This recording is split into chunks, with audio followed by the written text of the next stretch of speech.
aforementioned of WOW from my next guest on a different subject, Paul Viollis, the security brief.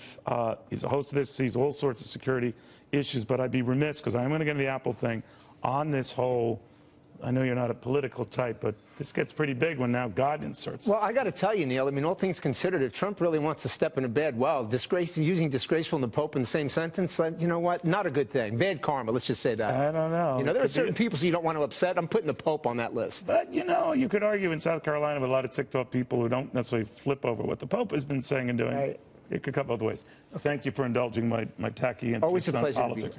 This Apple thing, you're the expert, but as you know, I read a prompter, so I guess I qualify. I think it's very fixable. If I have a problem with anything I do with any of my Apple products, I love Apple products. I've been an investor in Apple for decades. I can go over to at the Apple store here, one of those guys in the blue shirts who are geniuses like you.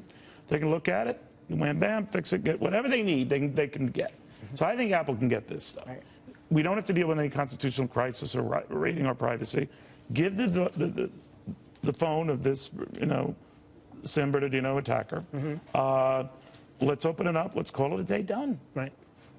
Where's the problem? What is the problem? I don't know what the problem is. And the interesting thing about this, Neil, and you just said it, you're a fan of Apple, so am I. But part of that reason is because they have hired arguably the most brilliant mathematical minds in the world. That's a fair statement. It's an impossibility to think that they would build anything that doesn't have a backdoor to it. So to say that they're being inconvenienced to try to accommodate the FBI while conducting a criminal investigation post a terrorist attack on our soil where 14 Americans are killed is absurd. It's absolutely absurd. And they've done it 70-some-odd times. Yes, right? Really, you know, the thought that they're being inconvenienced is pathetic. Now, Apple is saying this is a little different here. It's not quite so easy to retrieve this stuff or to get. I don't know. But I know that any time I've had any issue with any Apple product, those guys in the blue shirts can fix it. It's done. There's no question about that. So their argument really, I think, has absolutely no legs to it whatsoever. They just want to open up this device. They just don't want to contend with the right to privacy. They keep saying we have a right to privacy. They're casting the shadow, thinking that there's going to be a long-term effect here, Neil. There isn't. The bottom line is this, and I'll say this, is that there's a gross disparity between someone pushing on capitalism and someone pushing on patriotism. We drew a line in the sand. They're not saying, the FBI is not saying, we want this information for the purpose of intelligence gathering. They're saying we're conducting a criminal investigation. Here's what I understand. Help me with this. They say that, that is Apple said, that the government was far more broad in its demands. Give us the software to whatever, to get through this back door, whatever you guys call it, to get access to these guys. Anything it was emailing, texting, saying, writing. So that was the problem.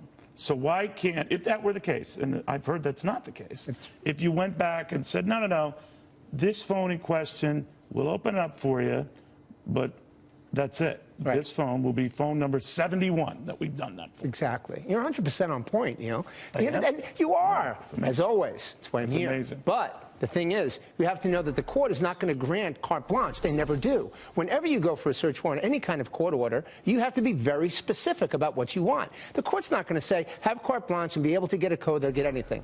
That's not the case, and that was never the case.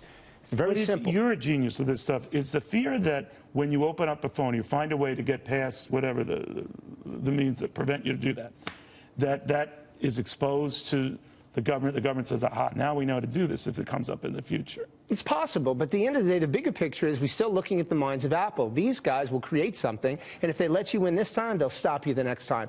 They have the capability. But the government, they're saying, will go too far because they'll always do this.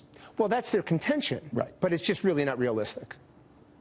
So who do you trust more, the government or Apple? I trust the government in this case, no question about it, hands down. And I'll just say this in closing. The reason why is this isn't an intelligence gathering exercise. This is a criminal investigation after 14 people were killed in a terrorist attack. Apple needs to stop this nonsense and let them do their job. Single phone, single event. We want to get to the bottom of that event. I don't know. I mean, we've made this much bigger deal than it's worth. Neil, what if there's information on their phone that's going to point to future attacks we don't know about? Bingo. Do they want to live with that? I should hope not. The pie in the sky, no question. Ridiculous. All right, well, thank you very much. Always a pleasure. I appreciate it. All right.